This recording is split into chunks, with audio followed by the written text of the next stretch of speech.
There's one power, invisible, and just see it everywhere and every day.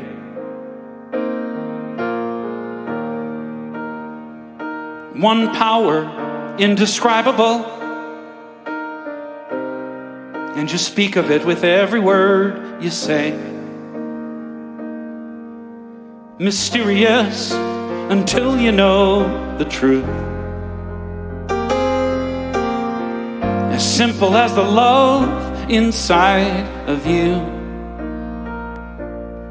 Call it God, call it Spirit, call it Jesus, call it Lord, call it Buddha, Baha'u'llah, angel's wings, or heaven's door. But whatever name you give it, it's all one power, can't you see?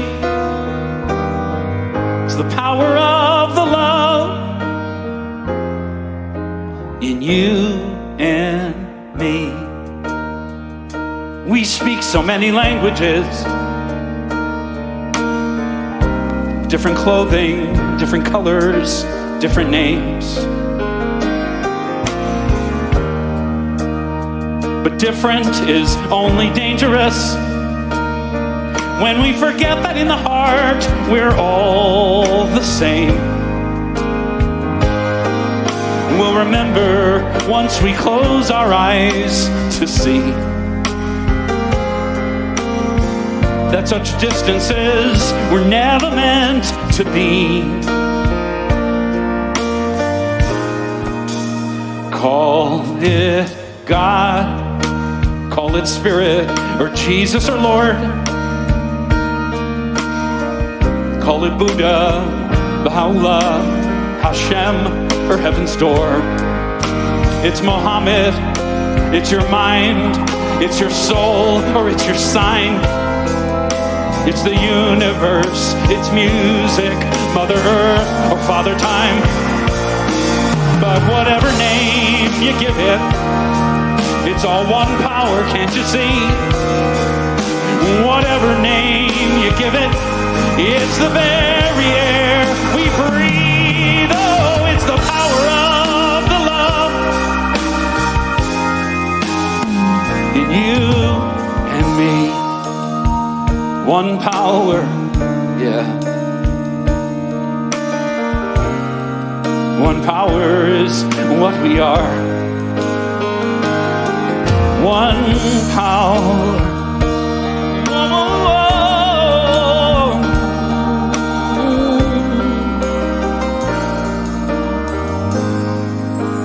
It's the moment of creation. It's an everlasting peace. It's the freedom of forgiveness. It's the sweetness of release. It's the joy of inspiration. It's the sunshine on your face. It's the birthright of all nations. It's the boundlessness of space. It's the beauty of a baby. The serenity of sleep. It's the anger we abandon. For it's love that's most deep. It's one power. Oh,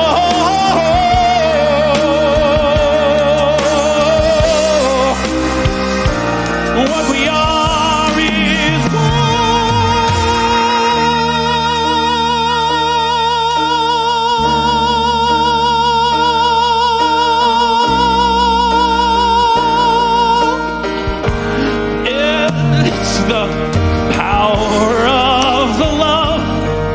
lives forever in you and me. It's the power of the love in you and me.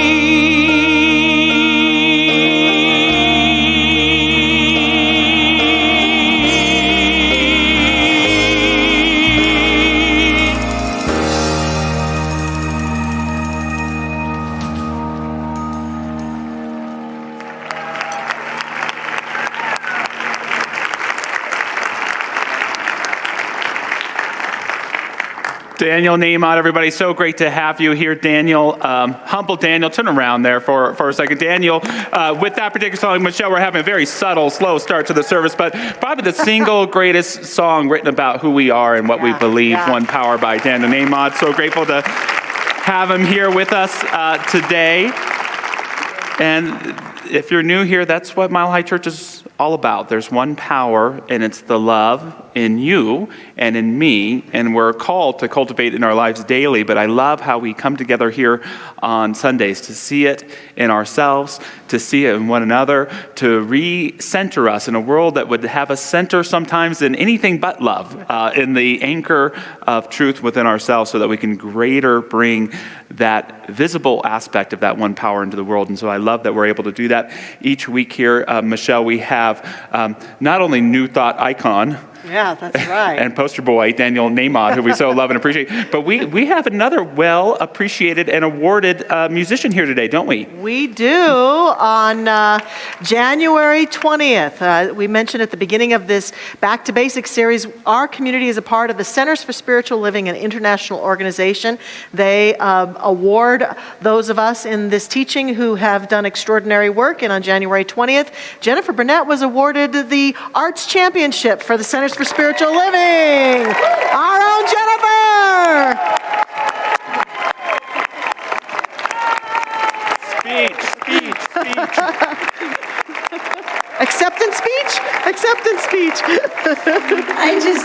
I feel truly blessed. When they called and told me that this was happening, I was completely shocked. And I know that my dear friend, Dr. Kent, is the one who nominated me for this, and I just can't thank you enough. But, it's a privilege to get to do what I love to do in a place that I love deeply, with people and for people that I love. So I'm humbled, I'm honored, and we'll just keep going, won't we? Yeah. Thank you. Thank you, Jennifer. Thank you. Your gifts here. Hey, if you are new to our church or watching at home, we love to recite our vision and mission each and every week. It's coming up on the screens if you want to say it aloud with us here in the sanctuary or at home. Our vision: oneness revealed, a world of love, peace, and abundance for all, and our mission to serve as a spiritual beacon for personal empowerment and global enlightenment. And keeping in mind that vision, that mission, the great blessings that are upon us this day, we take a deep breath and now prepare to move into that inward space of the Most High. We're going to sing together. Dr. Barry's going to lead us in a beautiful prayer. We're going to have a little silence together. Let's just move into that inner space.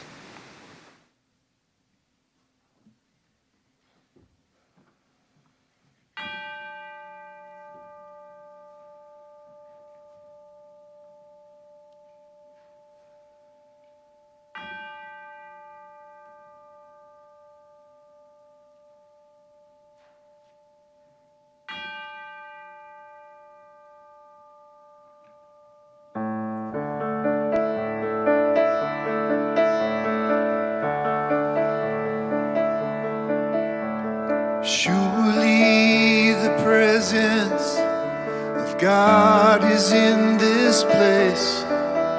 I can feel the mighty power and the grace.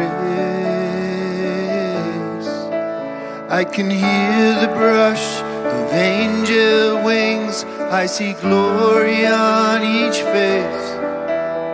Surely the presence God is in this place.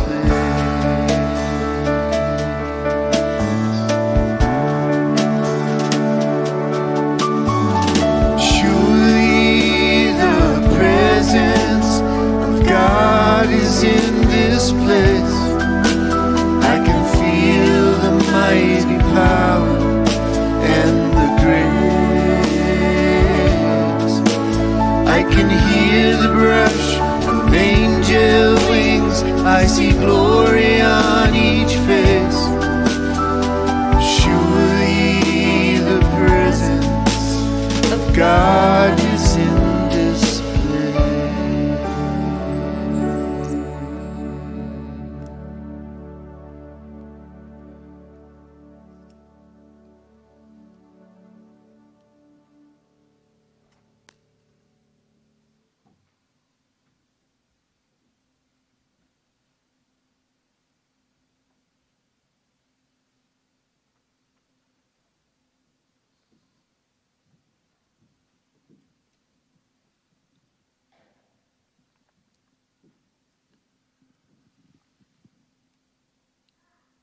Oh, what a joy it is to fall into our hearts together in prayer. I know in this moment that we are surrounded by and filled with one power, one life, one heart.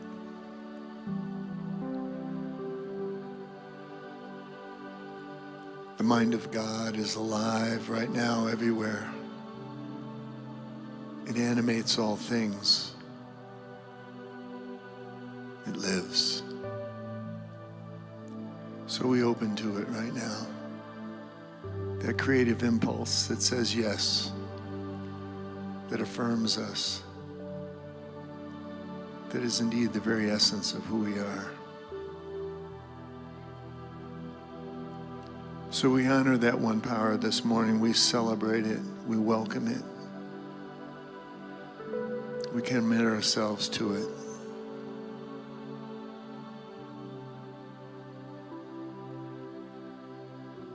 And such a part of our teaching is that we celebrate this power in all people,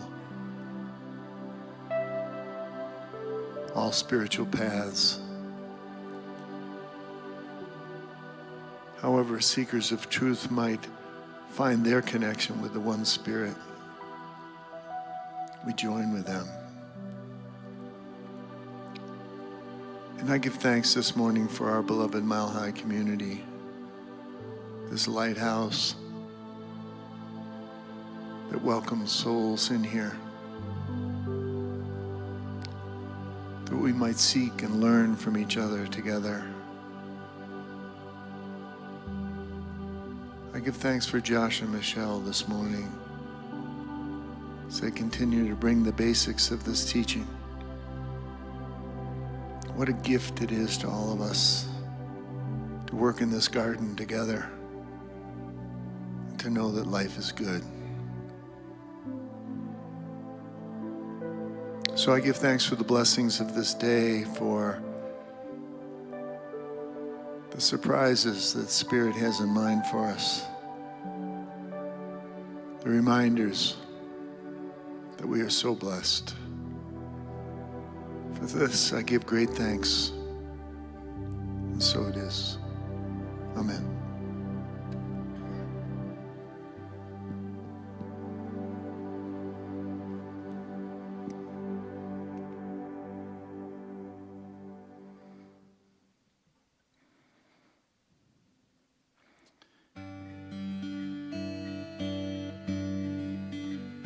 About 2 months into our boys' first year of school, we got a phone call from his teacher.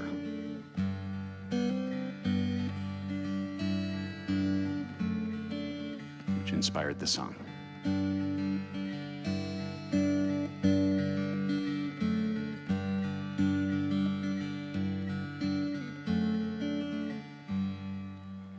Lately I've been thinking about what motivates me to give a couple dollars to a stranger on the street, to hold the door, carry groceries, help a neighbor in need.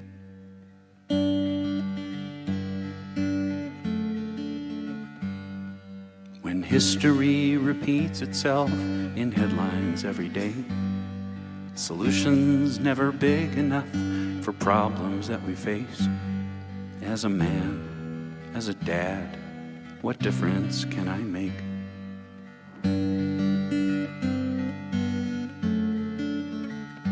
'Cause I know better than to think I'll be remembered for a favor or a quarter or a smile. Oh, but maybe before I return to sender, I can do one thing worthwhile. So I'm gonna try. I'm gonna try to raise a kind child.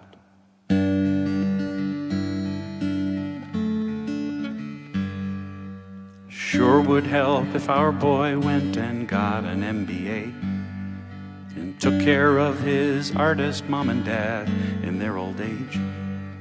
The But let's face it, Wall Street probably isn't in his DNA.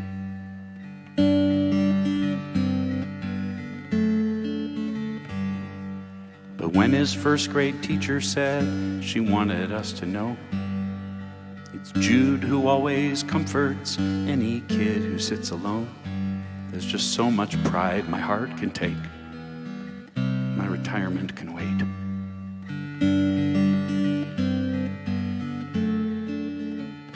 'Cause I know better than to think I'll be remembered for a fortune or a pension or a prize.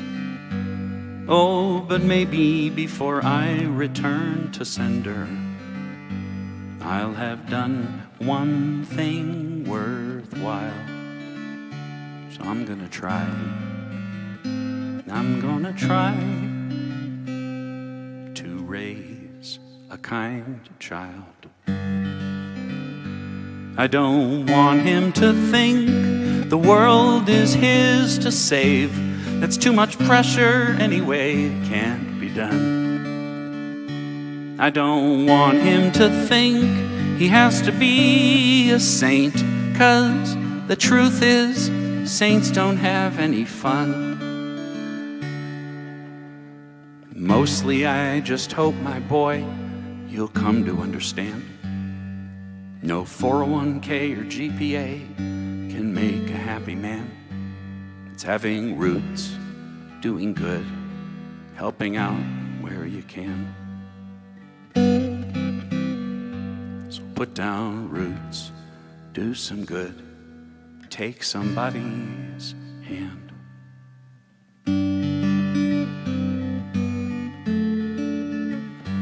And you'll know better than most what really matters, what makes living this life worthwhile. And there may come a day your own kids will remember how their granddad used to say with a smile that he raised.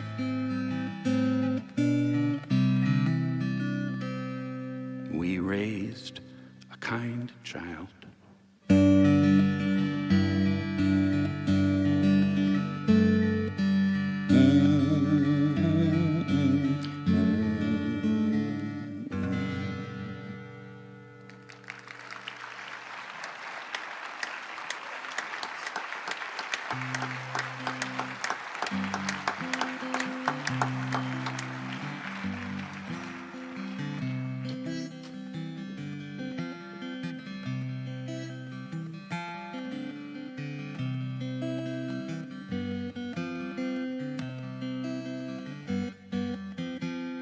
Just when I thought all hope was gone,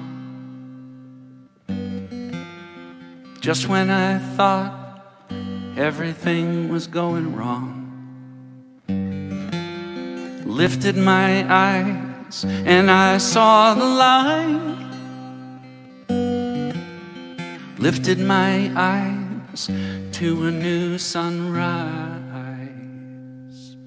Why give up hope? There is always hope. Why give up a dream? There is always another dream. Why give up a song that I love to sing? You know what I mean, you know what I mean. Do do do do do do do do do.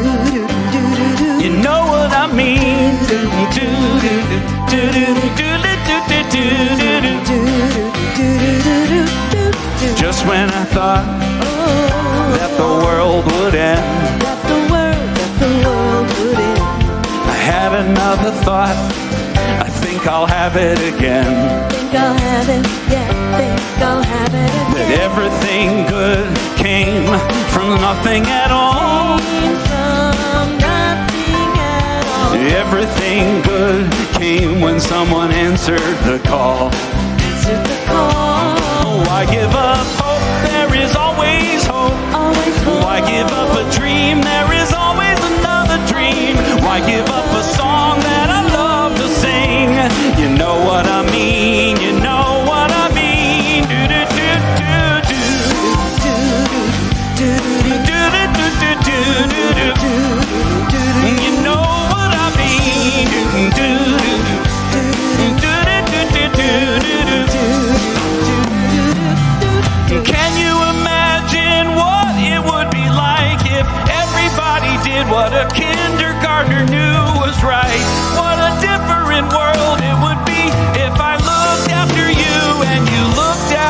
me. Just when I thought I should just give up. Just when I thought despair had defeated love. I lifted my eyes to my baby's face. Oh, look at those eyes, yeah, that's what I call grace. Why give up hope? There is always hope. Why give up a dream? There is always another dream. Why give up a song that I love to sing? You know what I mean, you know what I mean. Why give up hope? There is always hope. Why give up a dream? There is always another dream. Why give up a song that I love to sing? You know what I mean, you know what I mean. You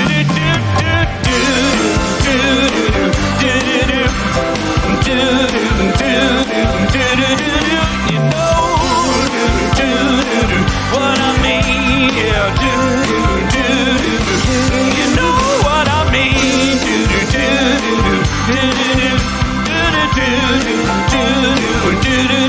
know what I mean.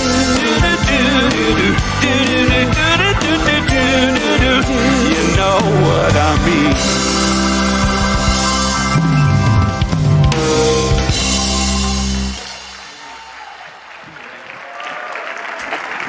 Wow. Daniel Neema, thank you so much. Nice to sing in front of a crowd again, huh? It is.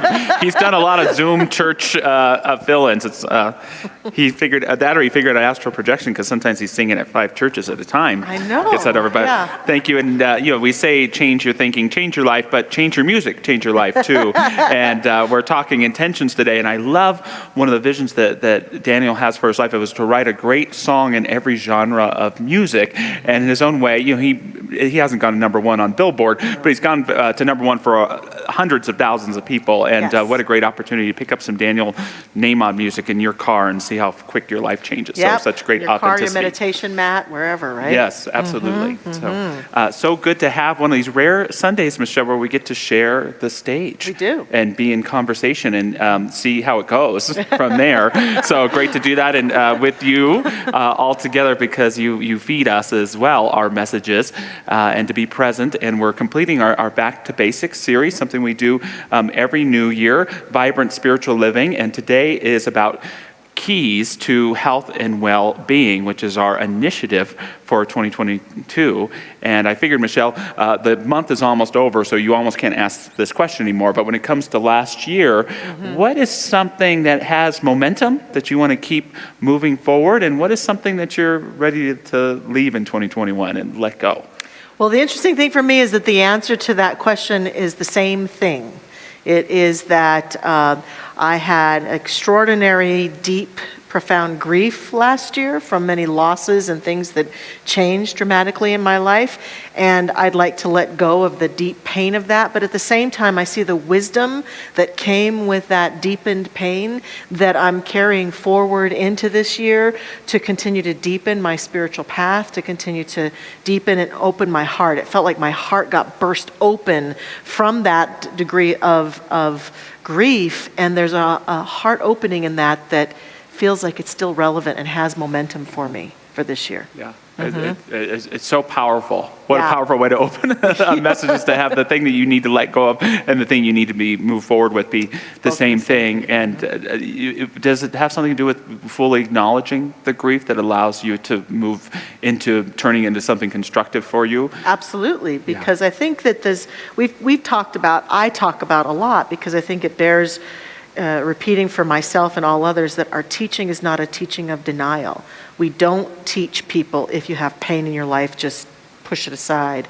And so that deep pain informs and uplifts and allows me to feel the deep joy also. Yeah, and there's no doubt that it's painful, and yet, in our teaching, getting back to basics, can we recognize that everything that comes up from me comes up for me? Right?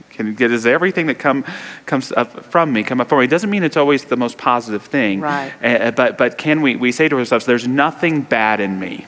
No. There's nothing wrong with me. And so when grief comes up, fear, anger, to realize that, yes, struggling with them and staying on the outside of them can be a very painful process. But when we acknowledge them and step into them, they can lead us back to a greater realization of love, even, no matter how damn hard it is. And I won't speak for you about how difficult it's been, but I think it's a powerful thing to find. Not that God brings us grief, but right there, back the grief is a divine presence and power. Another way that I can kind of say that, because I like the way you've said that, is I often feel like what comes out of me in my deepest, darkest moments shows me more of who I am and what's mine to do, and that reunites me with myself in a way that I couldn't do otherwise. We think we know ourselves, but then when that deep stuff rises up, we get to really see, and the joy of seeing even the pain and the darkness and the frustration and the anger and the wish for something to be different shows me more of who I am and helps me embrace something bigger in my life. So it's been a great gift. And for all of us, I think it's a big thing to say, I've come out of a pandemic year healthier than ever. Yeah. Right? That's what we want to be able to say, not make it up. I'm not saying don't say it if it's not true, but to say that I'm even in challenging times, I'm going to do this work. And for me, this past year, what I want to carry forward is the momentum of my accomplishments instead of stewing in my disappointments. And we get stuck in that stew sometimes. And I remember, and probably everyone has this, did you have a moment last year that just defined the whole year?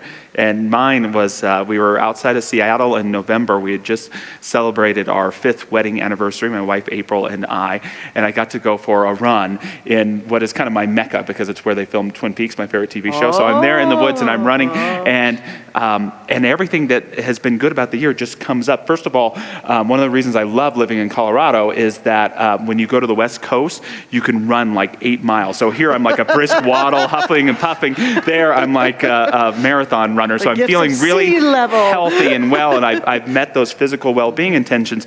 And it was a promise to my wife to come back to this place where we went on our honeymoon 5 years before. And so I'd fulfilled a promise, good husband, move.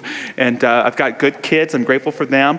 They're doing well. And there's just a lot of creative energy, and I'm able to be present. It was something I was really struggling with just at the time, just having that sacred time. And there it is, just everything fulfilled in that moment and great momentum. And 30 minutes later, the opposite experience happened. So I got to see my wife, and we got into a little bit of accosting one another, a little bit of an argument. And I also realized at that time that on this vacation, it's probably the only time alone we'll spend the whole time, because we have our kids with us, which is a reminder of not meeting that intention of getting more quality time together. And then there's a crazy work thing going on, which draws my attention, which is a reminder that I didn't have to spend enough time on my own self and paying attention, and didn't write the books that I wanted to write, et cetera, et cetera. And so here are 2 moments. One, magnifying the accomplishments, and the other magnifying the disappointments. And I'm guessing that for all of us, there's a moment in each year that can speak. Every year is filled with with accomplishments and disappointments, but the question is, which am I going to emphasize, right? And I love the law of life from Robert Anton Wilson, which says that you are exactly as big as that which you love and exactly as small as that which you allow to annoy you. And so there's the choice, right? And so going to that new year, it's not that I don't want to be aware of what disappointed me, because I want to build that into accomplishing, but I don't want to stew in the disappointments because of all that energy that robs from the momentum of continuing to complete and grow in intentions. Beautiful, beautiful, powerful, and very informative. Again, keep continuing to get to see yourself through all these experiences. Yes, and we both get to take we all together really have an opportunity to set intentions this year. How many people have checked out the webpage with our health and well-being initiative on it? Me too. Okay, good. We can use guilt sometimes here, so we'll bring that in for you.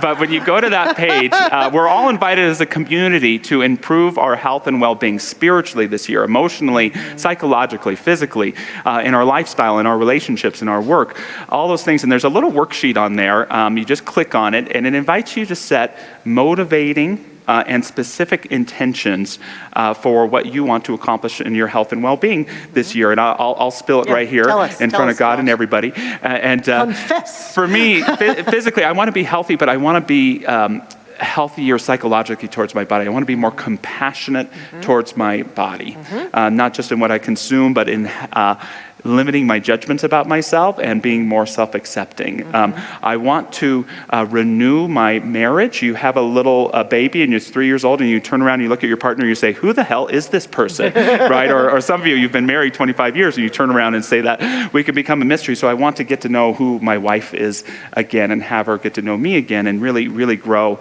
in that. And both spiritually and psychologically, Michelle, I want to increase creative, sacred time. Yes. I'm okay being busy. I love being busy, but for every stitch of busyness, I want a stitch of sacred time in there too to find balance, because I notice when I take that sacred or creative time, even if it's working or writing, it fills me up and gives me the energy to bring more awareness to whatever is on the to-do list. So that's what is on mine. What's on yours? Beautiful. Well, mine, when I filled the form out physically, I use this time. I have been sugar-free and gluten-free for 4.5 years now. And so I used this time to renew my commitment to that because it helps me feel and stay centered.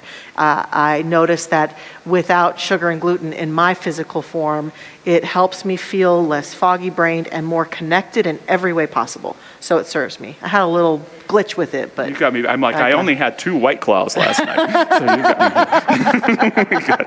me. And then and movement, which is also physical and lifestyle, just more physical movement. I'm one of those people who finds creative ways to get movement into my experience, like maybe turn on music and dance around the house when no one's looking, and just have a good time singing out loud and being a little bit crazy, which is good for my lifestyle. A little bit crazy is very good for my lifestyle.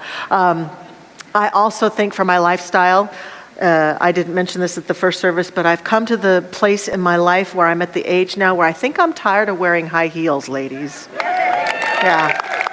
And maybe some of the other expressions in this life who also might wear heels. I'm wearing more comfortable shoes now, and that's important to me. And then also, I would say spiritually, there has been this deep call to continue my deepened spiritual practice, which also I think includes silent retreat, quiet time, withdrawing from the world for longer periods than just my morning practice, and just really being with myself as I continue to work with and process the grief from last year. That's going to be important, I think, for me this year. And I also believe that a huge part of what's important to me is the continuing to align myself with the divine. I have had so many key moments in my life where I feel guided by a deep voice, a real clear sense of guidance. And what I know that takes is maintenance of that relationship, a willingness to go each day into the silence and into the quiet and attune myself to that inner voice so that it's available to me as my deepest and most profound security. Because we can get so tempted to believe that everything out there and everyone out there is our source of security for emotional, physical, mental, spiritual security. That if I have enough people, or if I have enough money, or if I have enough of a job, or if I have enough opportunity, or if I have enough health and well-being, then I can know that my life is good. I think Daniel's song about just raising a kind child. What is the important things in my life? And I know for me, that attunement really is important. And that leads me to my first key. I'm going to make that transition. Good segue. I know, my first it's key. It's not normally we get to do that in the middle of a message. Watch this segue, everybody. Bada boom. My first key is about anchoring our truest sense of security in the divine. Here's bottom line for me in terms of health and wellness in our life, in this spiritual teaching, is that there comes a moment where I believe that being able to stand in the fullness of my life and not be so pulled by what happens here or what happens there, or even pulled or triggered by the potentialities of uncertainty, but rather the truest security for me is to know that I am attuned to a power and a force in this universe that no matter what happens out there, I got this. I got this, right?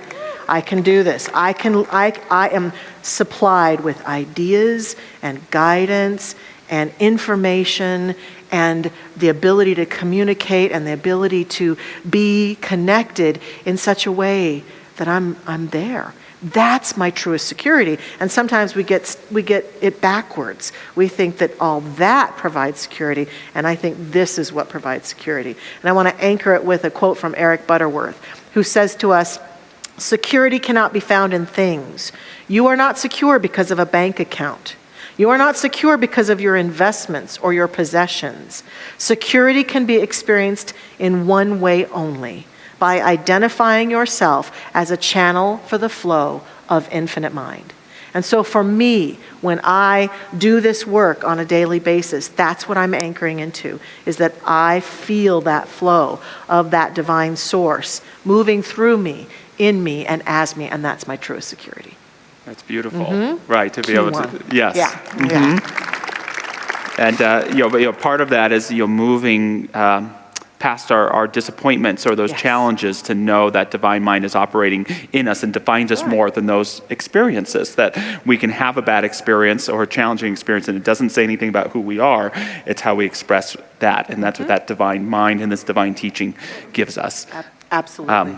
Key number 2 is to make sure whatever your intentions are, and hopefully you're thinking about your intentions for your health and well-being this year as we're giving this message, but make sure that you can hit your target every day. Make sure that you can hit a target every day. There's nothing wrong with having big, wide, massive goals, but if you're not in the way of meeting them every day, you might miss them. Michelangelo, the great painter, was famous for saying that it's better to aim high and miss than to aim too low and to hit, right? To settle into a life that's not what you're designed to be. And there's nothing wrong with that from a big perspective. But in the everyday perspective, I love something Thomas Fuller said. He said, missing the target, you can do it just as much by aiming too high as too low.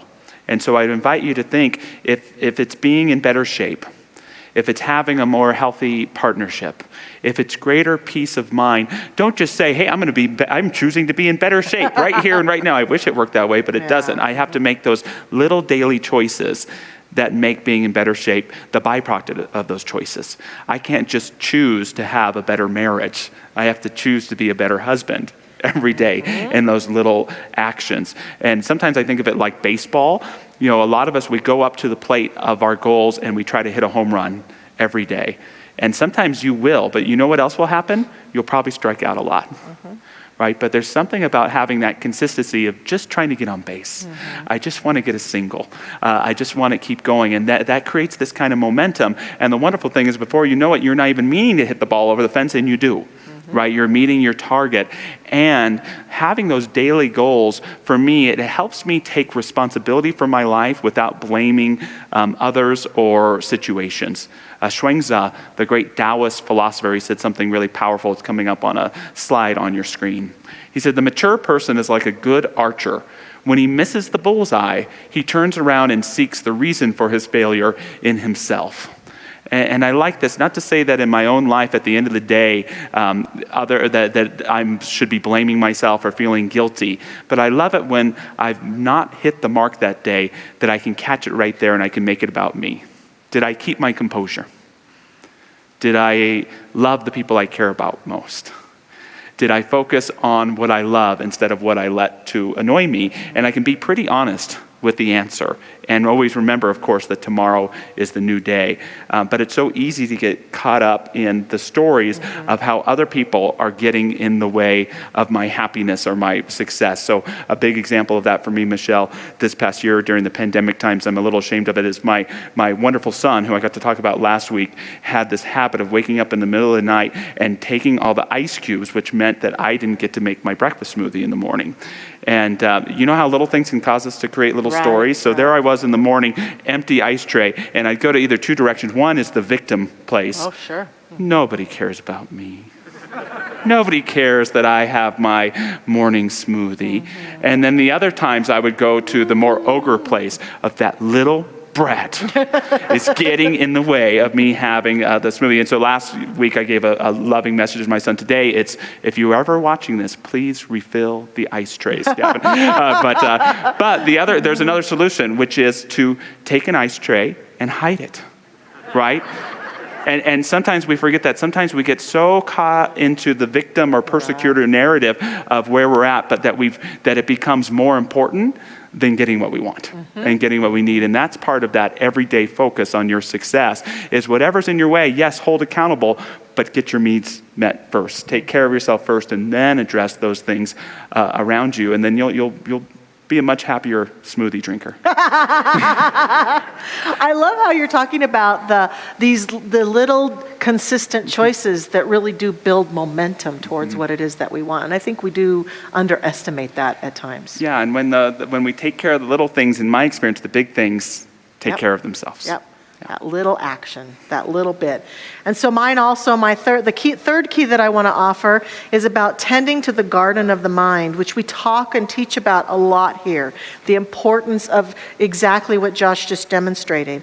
Walking towards something, noticing it, and then noticing what we're thinking. Am I thinking of myself in this moment as the victim or the victor? Am I thinking of myself as someone who can't do this? If I had a moment of failure or a moment of challenge, how do I do that? And a lot of this is about paradigm shifting. And this is something that I love about our teaching and have said many times that I think one of the greatest things that this teaching has ever given to me is the ability to witness my own thinking, to be the observer of the thought processes that go on in my head. Because once I can observe what it is that I'm thinking about myself, about anybody else, or about something in life, I can shift it. I can ask myself, is that a thought that I want to have manifest in my life? Is that a thought that I want to come to fruition? And recognizing that the arrow example, that every time I'm shooting forth a thought, it's like that arrow that's going forth that will ultimately fulfill my life with the atmosphere of my own thought. So if my own thinking is continually filled with resentment and anger and passivity towards other people and other situations and other things, then that's going to become the general atmosphere of my life. And I've got to be willing to change my mind. Our founder, Ernest Holmes, said, change your thinking, change your life. He literally did talk about this, and we do believe that if we can get out of our own way and change our thinking, we can make a huge difference for ourselves. But what happens, of course, is we can get very righteous and very caught up in our viewpoint is the right viewpoint, our way of perceiving things is the right way, and then we get very stoic and we get stuck. And that can't serve us. It doesn't serve us. There's this great teaching story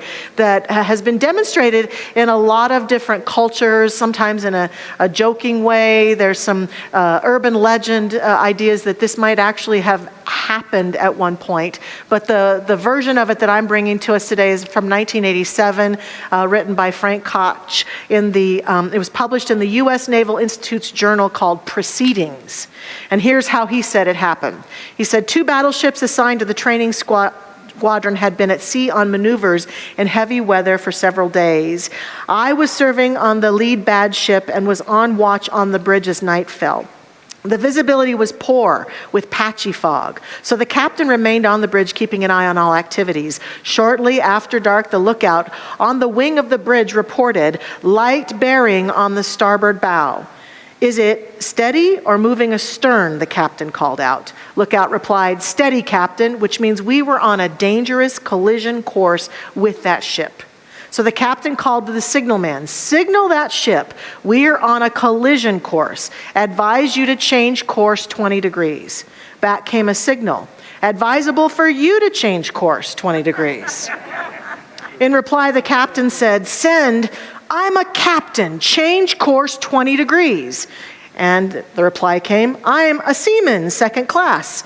You had better change course 20 degrees. And by that time, the captain was furious. He spit out, send, I'm a battleship, change course 20 degrees. To which came back the flashing light, I'm a lighthouse. we changed course, he said. And I love this story because it reminds me of those moments that I get so, oh, you do it my way. No, you do it my way. I want it my way. And I get very anchored in my righteousness.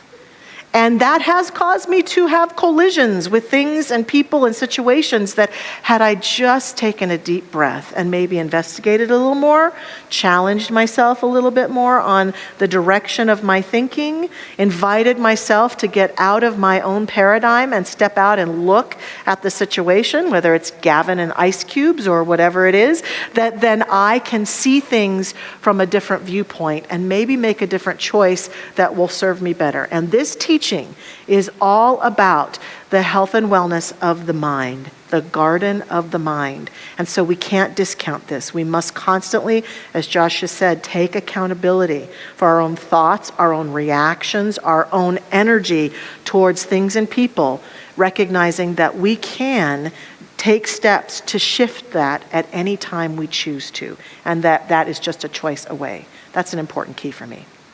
Yeah, I love that too, Yeah. Michelle.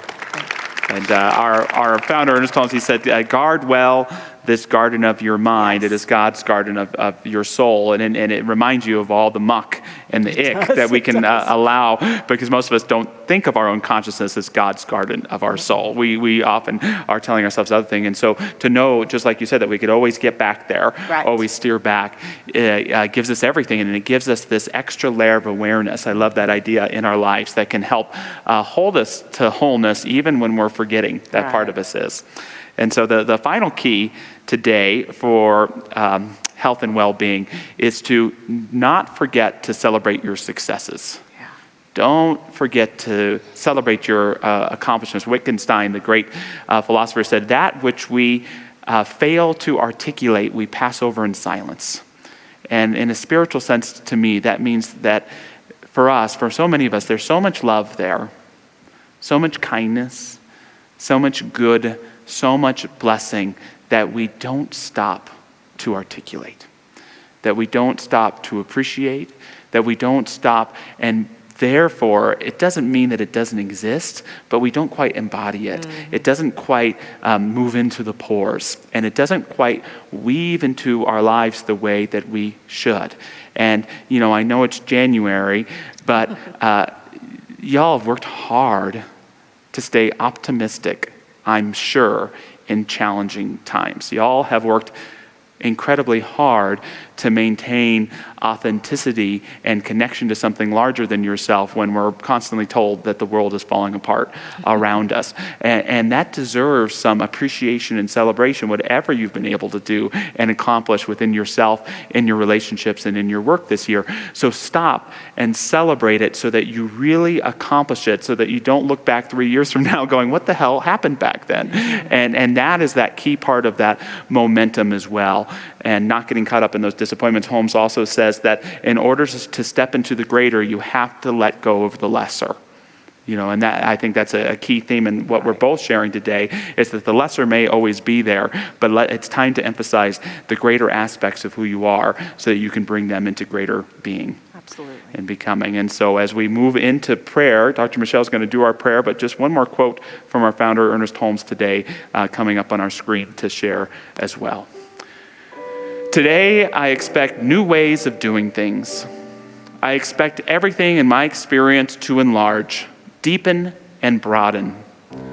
I expect more good, more enthusiasm, more accomplishment than ever before. There now opens up before me a world of new ideas, new thoughts, new people, and new situations. So taking a deep breath, I invite our practitioner prayer partners to stand with us in this prayer. As they do so, they're taking a stand not only physically, but in consciousness as we pray together and recognize the weaving energy of divine light and love that permeates all creation, that is right here, right now, present in this very room, in this prayer, in and as each one of us. And we stand together, all of us, in this prayerful consciousness now, recognizing that this love and this light shines brightly through us. And as we move towards the completion of the first month of this new year, we feel the power of this light that is guiding us forth in every area of our living, in every decision, in every relationship, in every condition of life, more profoundly than ever before, and allow ourselves to feel the intentionality with which this light shines through us, calls us into our greater good, calls us into living more in alignment and in attunement with the deeper truth of who we really are. And so we feel and sense and allow those intentions to anchor themselves in our awareness, to become consciously aware of in our own heart and mind, and to step forward with clarity, with awareness, with wholeness, with love and joy, recognizing that this call that may be rising forth within us is that greater life seeking expression through us in a more expansive way.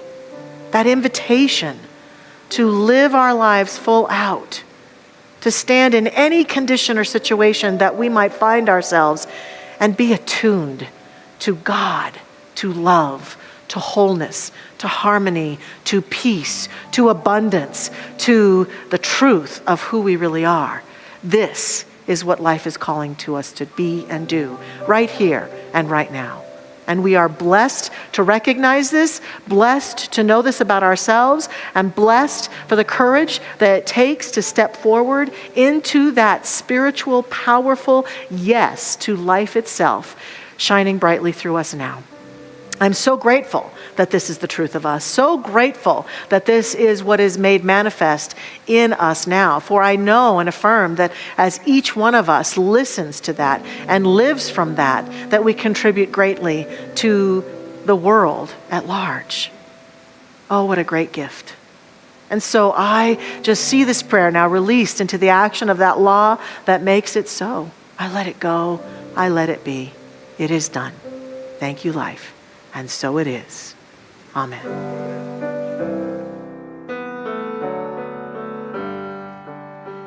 God is all there is. God is all there will ever be. God is all there is. God is all there will ever be. God is all there is. God is all there will ever be. God is all there is. God is all there will ever be. God is all there will ever be. God is all there will ever be.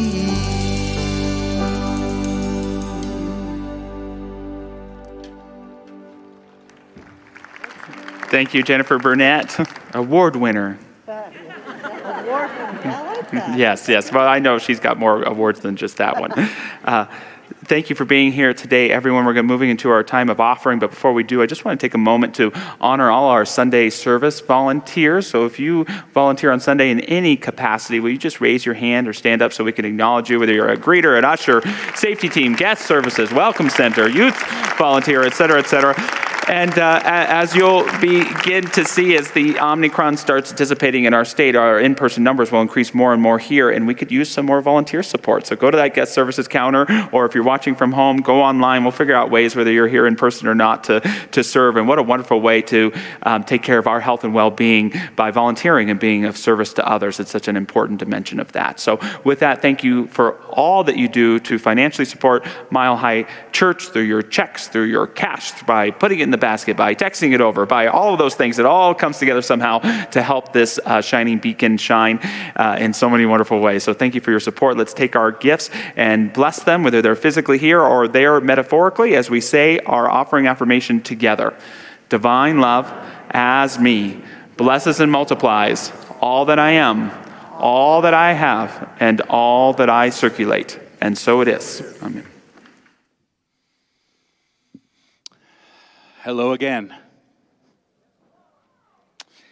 Before I do one last song for you today, I want to take 10 seconds and mention out loud in public for the world to see how good this band is.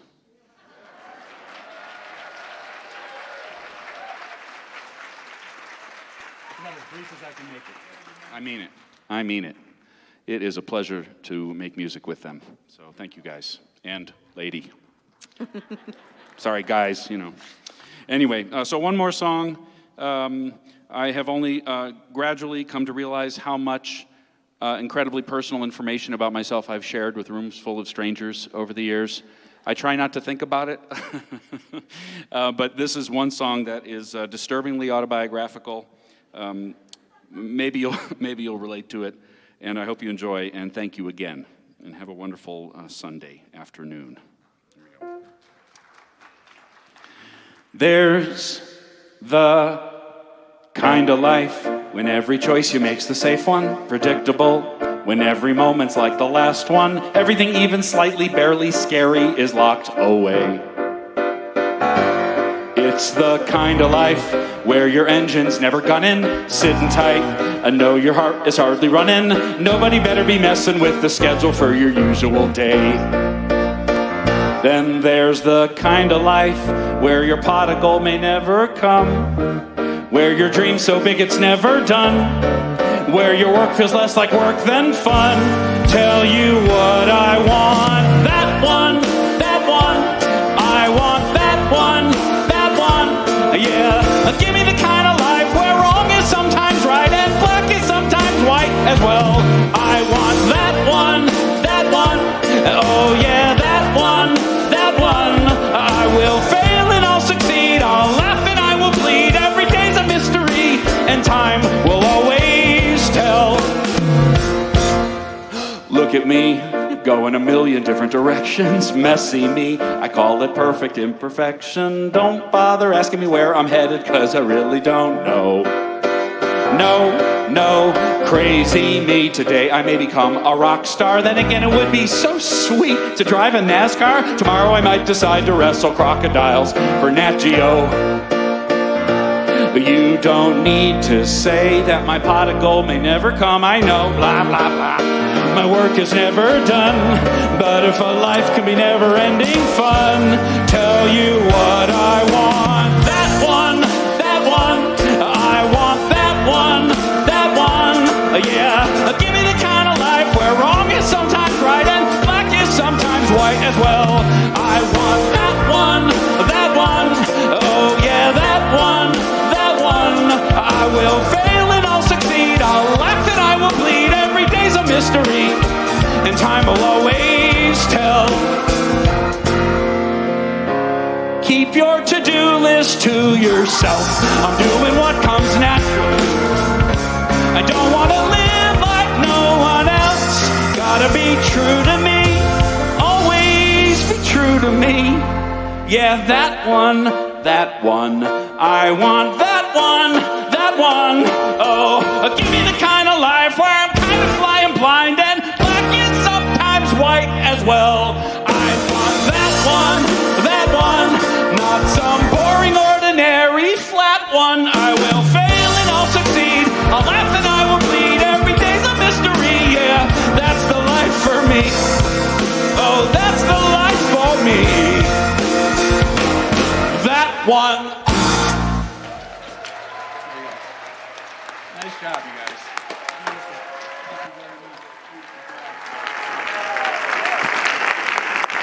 Thank you, Daniel Nahmod. Thank you, Mile High Band.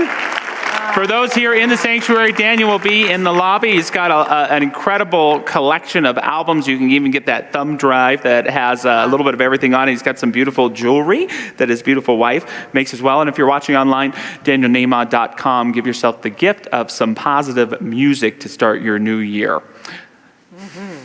Definitely, and we are so thrilled that you're here. And if you're here for the very first time in our sanctuary, we have a welcome center in the middle of the lobby out there. There's also materials on all of the displays, and you're welcome to take some brochures home with you and read more about our community. If you're online, you can go to our website at milehighchurch.org and learn more about us there. Our practitioner prayer partners are definitely continually actively praying for us, and so while they're not here this morning to pray down front, you can put in a prayer request out there on the counters in the lobby if you'd like, and leave a request that they'd be happy to pray for you throughout this week. And you can also go to our website anytime and go to the Prayer and Care Center 24/7. You can put a prayer request in. So if you wake up in the middle of the night and you're all anxious, just go to milehighchurch.org, write out a prayer request, surrender it up. We got you covered. We got Michelle. We have a Sacred High Holy Day coming up. Do you know what it is? It's the football Super Bowl Sunday is coming up 2 weeks from today. And in honor of the Super Bowl, we like to collect toilet paper, socks, diapers, all sorts of items for our local action center to help the greater community. What a great way to feel good before the game is coming by. So it's just one Sunday, 8 to 11:30 a.m. Thank you to Reverend Millie and our Make a Difference team for helping to put that together for us. And today, right here in just a few minutes at 11:30, we're going to be doing an online session orientation. If you've ever thought to yourself, maybe I might want to be a minister in that teaching, this session is for you. We're going to talk about the whole pathway in our teaching up to and inclusive of ministerial training. I'm proud to be the dean of our ministerial school, and we are joyfully recruiting and bringing people forward on that path who are called, who feel that call to ministry. So you can go to our website, and that'll get you the link for it. And those of you online, go to the website, you get the link for it, join us on Zoom, and we'll be happy to tell you all about it. This Wednesday night, also for Wednesday Night Live, we're happy that Reverend Jackie Harris will be here speaking, and she will be talking about stopping negative thinking. If you want some tools to help you learn how to stop that negative thinking in its tracks, be here with us Wednesday night at 7 o'clock. All right, thank you. So grateful to share the stage with you today, Michelle. If you'd like, stand up. Let's say a benediction and sing our peace song together, knowing that vibrant spiritual life is at the foundation of all that we think, all that we feel, all that we do. Even when we stray, that divine life brings us right back to center. And so it is. Amen. Let there be peace on earth, and let it begin with me. Let there be peace on earth, the peace that was meant to be. With God as our power, family all are we.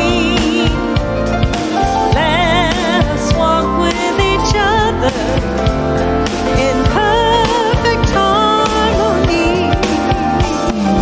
Let peace begin with me.